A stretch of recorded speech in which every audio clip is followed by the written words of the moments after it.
It's Tuesday. Who wants tacos? I do. Okay then. Hell yeah. Welcome to the kitchen at Scottsdale Pond. I am Tall Mike Wine, and tonight we're having tacos. Tacos? Fairly simple, actually. Although there are a few crucial decisions one needs to make when making tacos to make tacos great. And the first one is what kind of meat. You can use almost any meat you want. You can use beef or chicken. Tonight we're using ground lamb. Just a couple pounds of ground lamb. We are going to we're going to start cooking it right now. The pan is heating up. We're going to put a little olive oil in there. You want to make sure the pan is hot before you put the oil in, otherwise you're going to get some sticking. So the oil in the pan. Now we're going to get to the meat. We're going to kind of crumble it into the pan.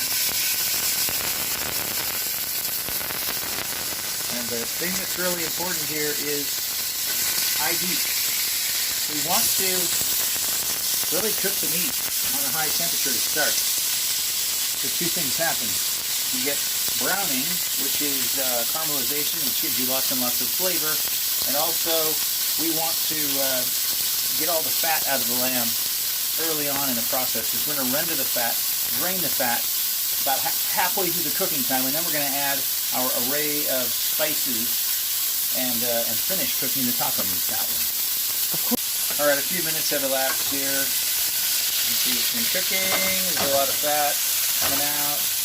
And when I flip it over, you can see that the cooking side has turned brown, which is what we want. That brown means we're getting a lot of flavor out of the meat. Caramelization. Caramelization. So we're going to let it keep doing that for just a little bit. And then we're going to drain the fat so we don't have this big fatty mess of lamb. Of course. Alright, you see the cooking has happened a little bit more, and you look at all that. Well, it's not all fat, but a lot of it is fat. So what we're going to do is we're going to turn the stove down just a little bit, and we're going to scoop all of that fat out of the pan so it's not in our taco meat. Okay, this is the liquid that comes off the ground meat. It's not all fat.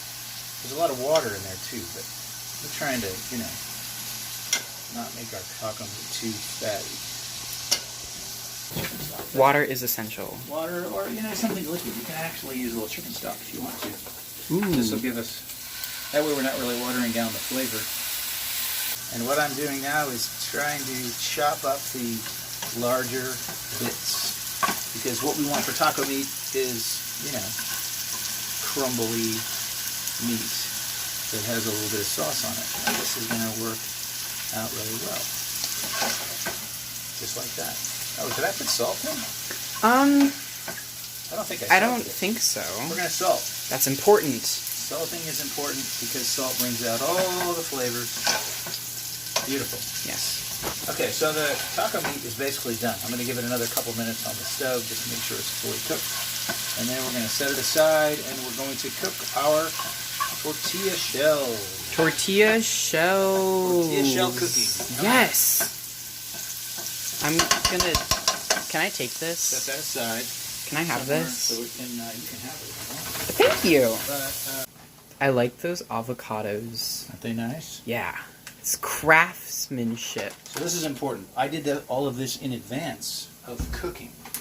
Because once you start cooking, once you heat the pans, things go pretty fast. So I did this all before we started turning on the burner. So we've got onions, tomatoes, jalapenos, avocado, shredded cheese, lettuce. We're going to add sour cream. We're going to get some of everyone's favorite, Cholula. Yes. The taco pan is almost heated. I'm going to get some canola oil here. Going to get our corn tortillas ready. And then the method. The method. Which is actually a method passed down to me by my mom. And I would love to say that she's from Mexico, but she's not. You've seen the tacos that you buy in a box, the crispy, crunchy shells that are like this shaped, and then you take one bite and they crumble and fall apart. We're going to make a softer version of that, which means we are going to fry the tortillas to cook them, But we're not going to fry them until they get crisp. We're just going to fry them until they soften up nicely. So this is just canola oil in the pan, medium heat. Let it come up to temp. We'll have a little wine. This is a French white wine. It's very crisp and dry. You could be drinking tequila or Mexican beer, whatever you want, whatever's appropriate for your household. Peel it right up. It's so Nice. gold. Nice and soft. We're just going to do that over and over and over again. And look at that. These are our tortillas. They're Amazing. Nice. They're nice and soft, you see, but they're warm. Okay. Perfect. All right, dinner is about to be served. Pouring myself a nice helping of wine. I'm going to get a couple tortillas here. This is how you do it. We're going to get some sour cream laid down as kind of a base here. And then I want taco meat. A little bit like that. A little bit like that. Okay. Onions for that good Taco Tuesday breath. Yes. Of course. A little bit of It is literally Tuesday. lettuce. I love being a We're stereotype. gonna do avocado and then cheese. Look at that. This is coming together nicely. Wow. Okay, and then Cholula. Yes. And then we douse it. And then here is how you eat it. Bam! Just grab it in your paw, squish it together, take a bite. Taco eating tutorial. I've seen people eat it from the top. Don't eat it from the top. That is weird. Napkins are crucial. Yes. That's Taco Tuesday here at Scottsdale Pond. Woo! Thank you to Raphael Rowan Carper Wilson, my videographer and commentator. Yeah. Thank you. We'll see you next time. Yes, we will.